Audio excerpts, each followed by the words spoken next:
له بالهدى ودين الحق ليظهره على الدين كله ولو كره المشركون. أشهد أن لا إله إلا الله وحده لا شريك له وأشهد أن محمدا عبده ورسوله. اللهم صل وسلم وبارك على سيدنا محمد وعلى آله وأصحابه ومن تبعهم بإحسان إلى يوم الدين. ربنا افتح بيننا وبين قومنا بالحق وأنت خير الفاتحين. رب اشرح لنا صدورنا ويسر لنا أمورنا واحلل عقدة من ألسنتنا يفقه قولنا. اللهم أرنا حق حقا وارزقنا اتباعه وأرنا باطلا باطلا وارزقنا اجتنابه. اللهم ألهمني رشدي وعذني من شر نفسي. ربنا آتنا من لدنك رحمة وهيئ لنا من أمرنا رشدا. اللهم زدنا علما نافعا وارزقنا فهما واسعا والحمد لله رب العالمين. وقال الله تعالى في كتابه العزيز بعد أعوذ بالله من الشيطان الرجيم فمن يرد الله أن يهديه يشرح صدره للإسلام. صدق الله العظيم. Suratul An'am ayat 125. Bagi siapa yang Allah Subhanahu wa taala kehendaki petunjuk baginya, maka Allah Subhanahu wa taala melapangkan dadanya dengan Islam. Sadaqallahul azim. Amma ba'du. Yang dihormati lagi dikasihi Nadir dan jawatan kuasa masjid, Ashabul Fadilah, Tuan Imam Bilal, hadirin muslimin sidang Jumaat yang dirahmati Allah Ta'ala sekalian.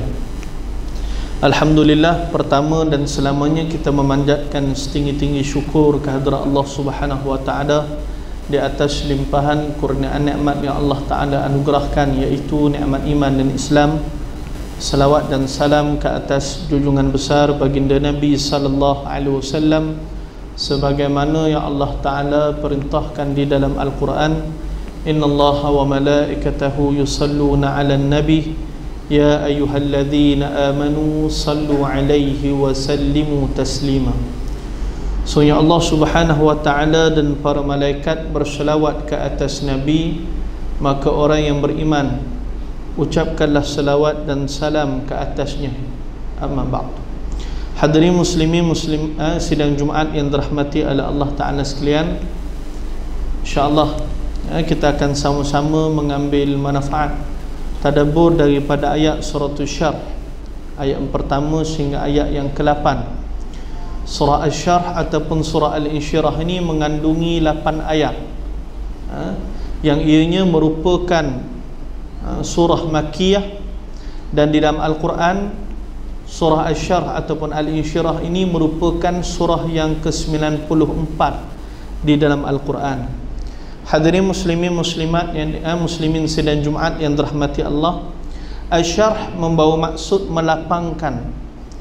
Dan hadirin yang dirahmati Allah Subhanahu wa taala, bila kita menyebut surah ini merupakan surah Makkiyah, artinya surah ini diturunkan pada fasa awal pengembangan Islam di bumi Makkah. Dan pada fasa itu, bila kita sebut ianya merupakan surah Makkiyah, maka fokus utamanya adalah, kata para mufassirin, liyuthabbit imanahum. Surah-surah yang diturunkan pada fasa Makkiyah tujuannya untuk mengukuhkan keimanan. Itu sifatnya.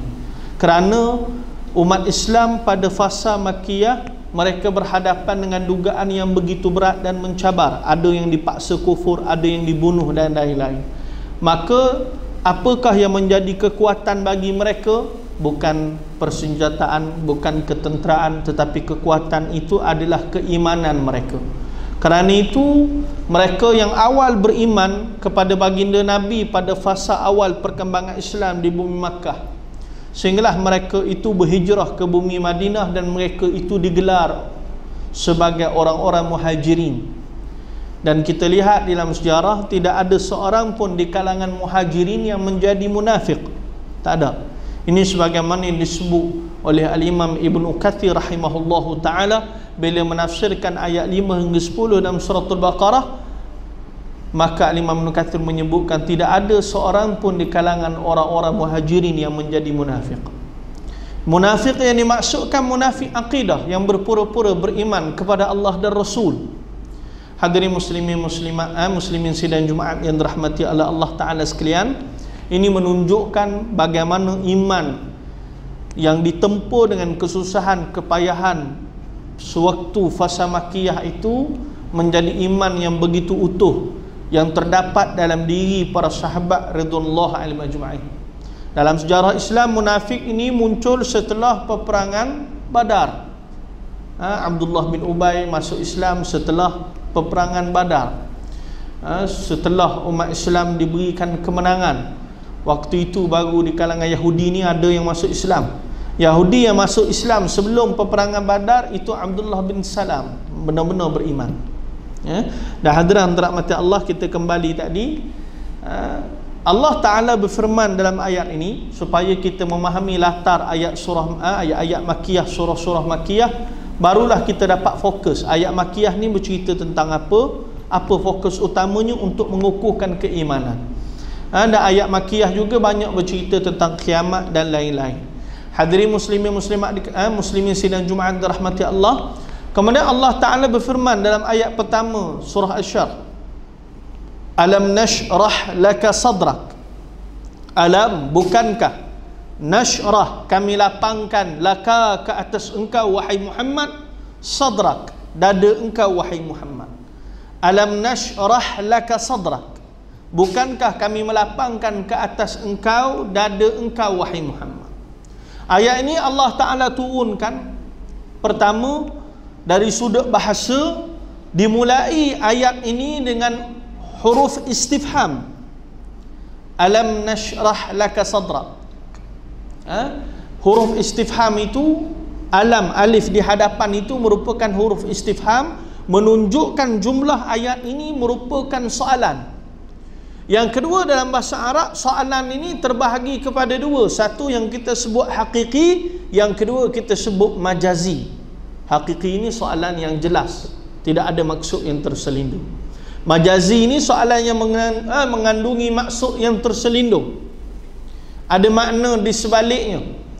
Dan Allah Ta'ala tanya kepada baginda Nabi dalam ayat ini, Alam nashrah laka sadrak, bukankah kami melapangkan ke atas engkau wahai Muhammad dada engkau.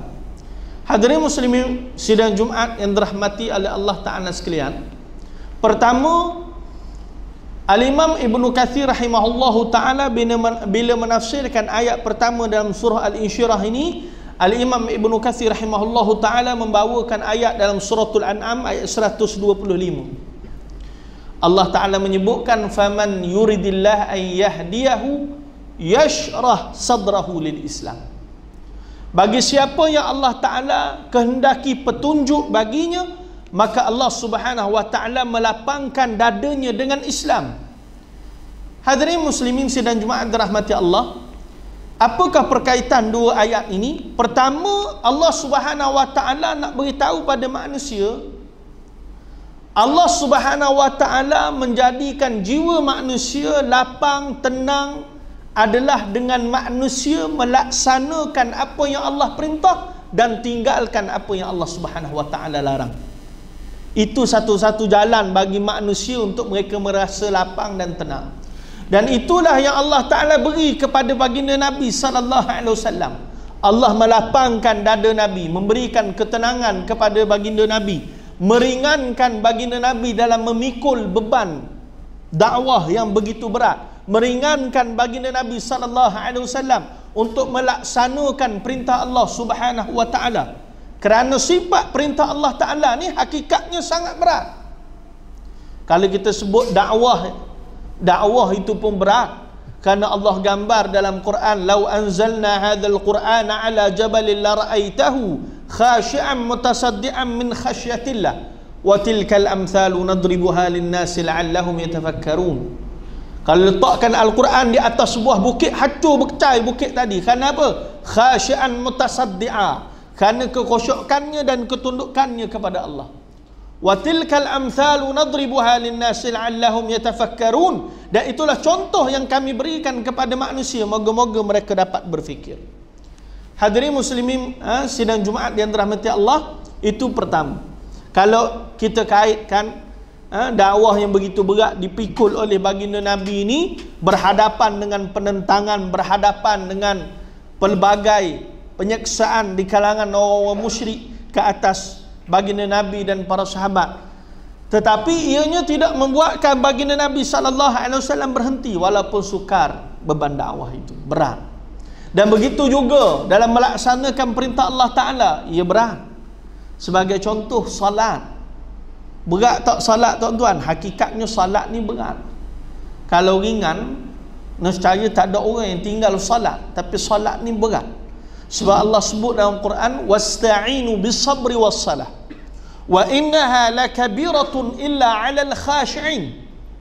Mintalah pertolongan daripada Allah Ta'ala dengan sabar dan salat. Wa innaha, sesungguhnya salat itu lakabiratun, sangat berat, illa 'alal khashi'in, melainkan kepada orang-orang yang khusyuk. Salat ni berat, melainkan orang yang khusyuk, ia tidak menjadi berat bagi mereka kerana mereka menikmati ibadah tersebut. Seronok dengan ibadah tersebut. Dan hadirin muslimin sidang Jumaat yang dirahmati Allah Ta'ala, kerana itu dalam ayat yang pertama ini Allah bertanya kepada baginda Nabi, bukankah dalam saat Nabi menghadapi penentangan di kalangan orang musyrik daripada segenap penjuru, maka Allah Ta'ala ingatkan kepada baginda Nabi, Allah Ta'ala telah melapangkan dada baginda Nabi SAW. Walaupun seberat mana penentangan itu ke atas baginda Nabi, tetap Allah menjadikan jiwa Nabi tenang. Tetap Allah Ta'ala jadikan jiwa Nabi teguh di atas agama. Ini yang kita harapkan, menjadi manusia yang kekal teguh di atas agama dalam apa jua keadaan cabaran sekalipun yang mendatang pada kita. Hadirin sidang Jumaat dan rahmati Allah. Dan hadirin rahmati Allah, dan demikian kaitannya dengan ayat suratul An'am ayat 125, Allah ingatkan, faman yuridillah ayyahdiyahu yashrah sadrahu lil Islam. Faman yuridillah, bagi siapa yang dikehendaki Allah Ta'ala, ayyahdiyahu, petunjuk baginya. Orang yang Allah Ta'ala nak bagi petunjuk, maka Allah Ta'ala akan yashrah sadrahu lil Islam, lapangkan dadanya dengan Islam, merasa ringan melaksanakan amal taat. Allah Ta'ala lapangkan ia untuk melakukan ketaatan kepada Allah Ta'ala. Dia tak merasa berat melakukan ketaatan kepada Allah. Jadi hadirin rahmati Allah, itu ayat yang pertama. Kenapa kita sebut tak merasa berat melaksanakan ketaatan kepada Allah? Nanti ayat ketiga akan cerita siapa golongan yang merasa berat dalam melaksanakan ketaatan kepada Allah. Dan yang kedua, Allah Ta'ala menyebutkan wa wada'na 'anka wizrak. Ayat kedua ni juga boleh menjelaskan orang yang merasa berat buat taat ni siapa dia? Wa wada'na 'anka wizrak.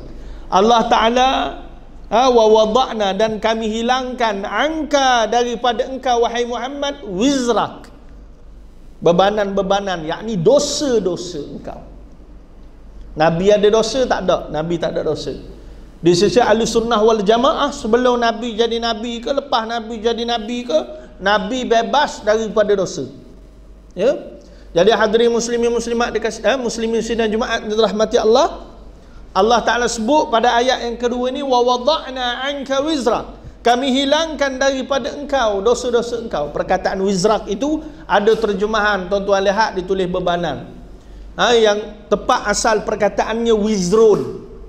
Dalam Mu'jam Lisanul Arab, macam kamu dia orang bahasa pustaka lah bagi orang Arab, wizrun itu adalah dosa maksudnya.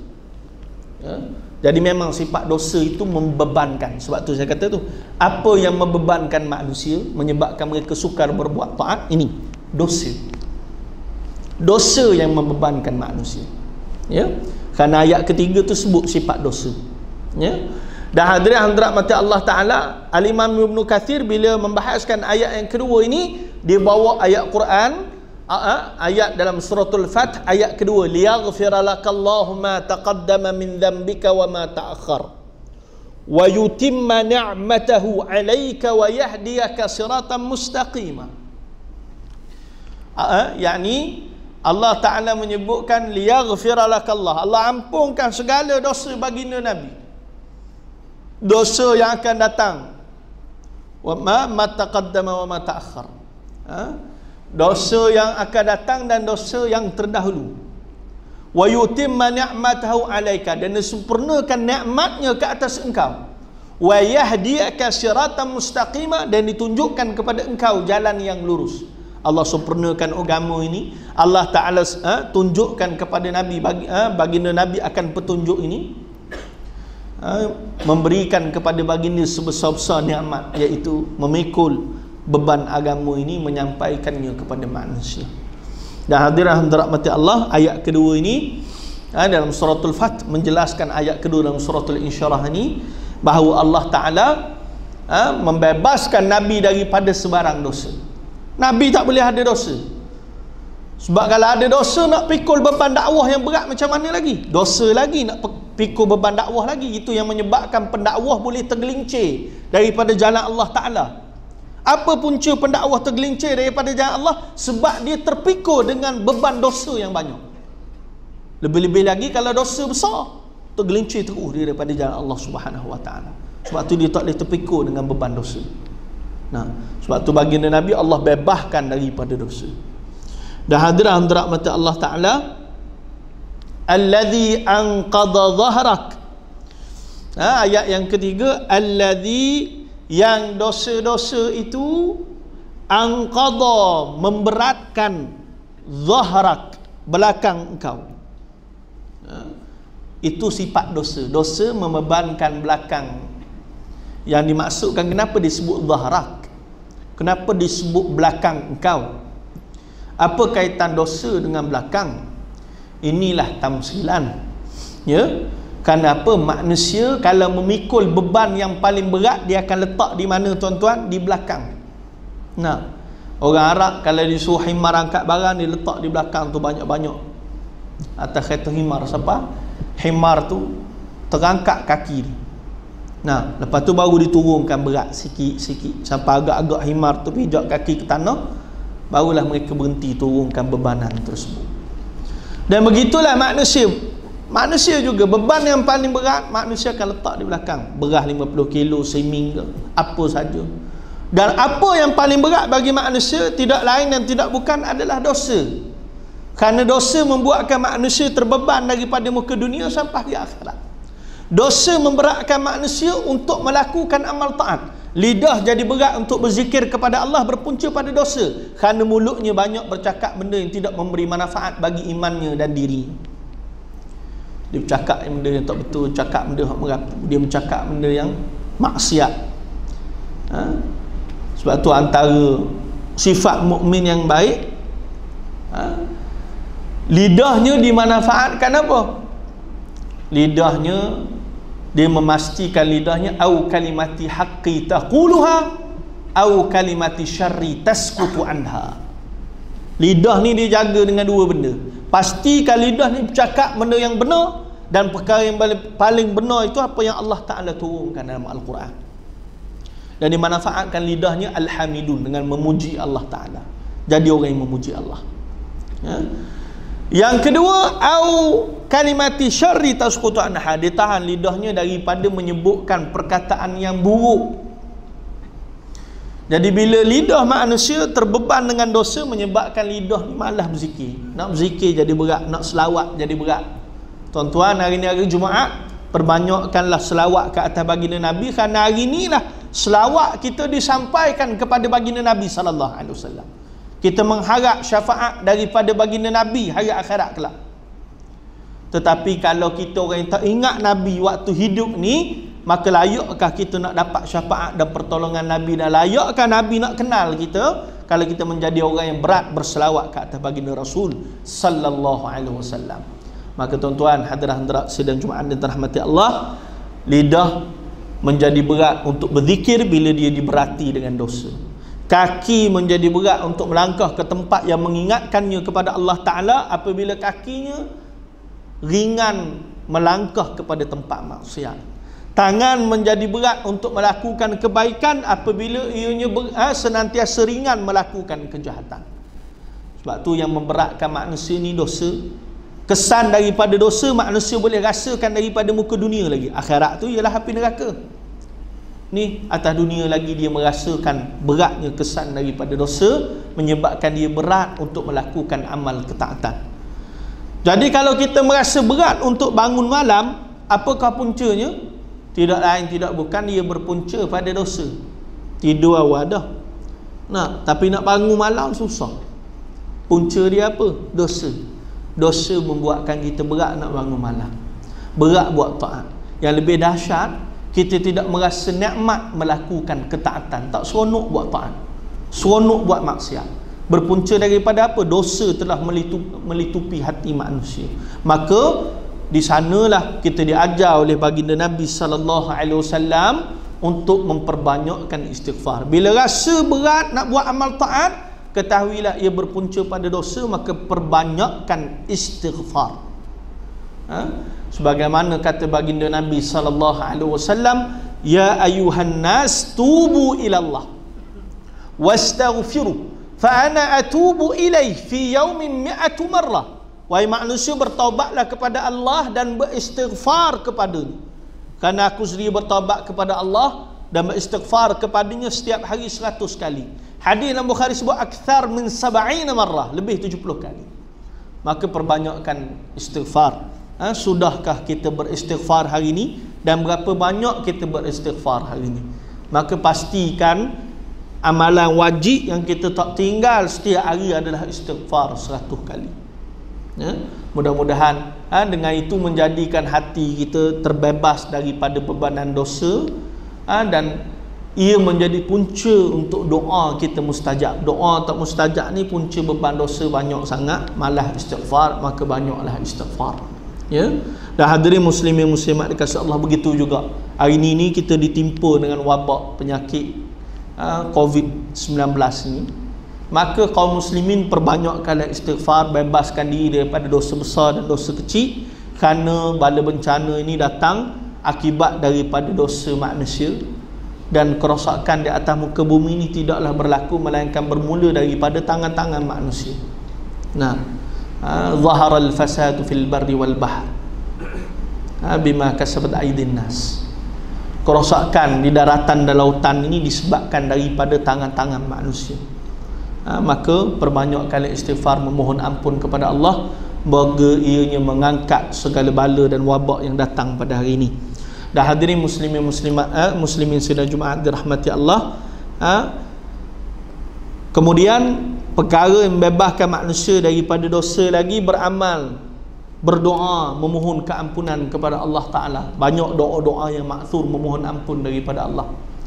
Ada doa tersebut yang dibaca oleh Nabi Adam AS memohon keampunan kepada Allah. Ini sebut Al-Imam Ibn Kathir bila menafsirkan ayat dalam suratul Baqarah, kalimatin fataba alaih.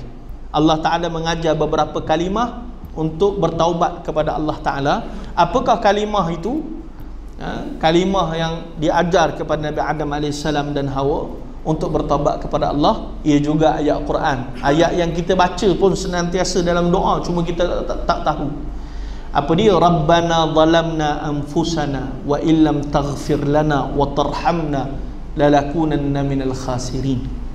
Wahai Tuhan kami duk buat zalim pada diri kami, ya Allah.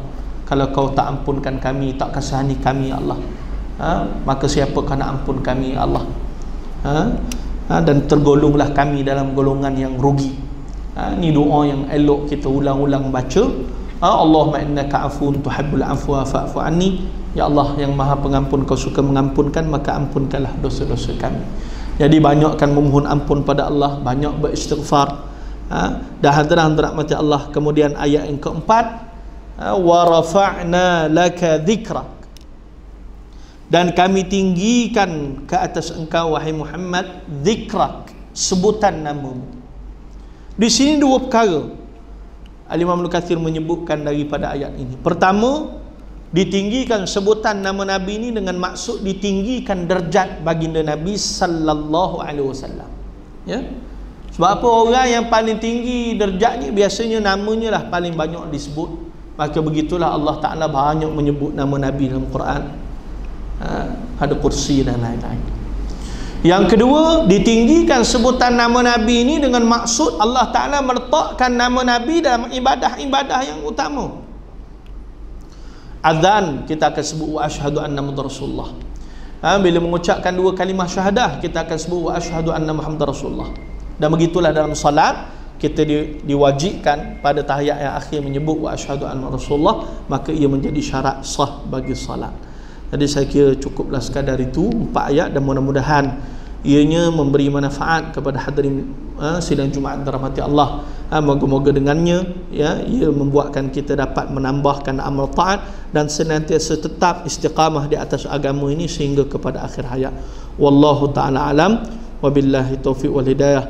Wassalamualaikum warahmatullahi ta'ala wabarakatuh. Tetangguh tasbih kafarah dan surah al-asr. Subhanakallahumma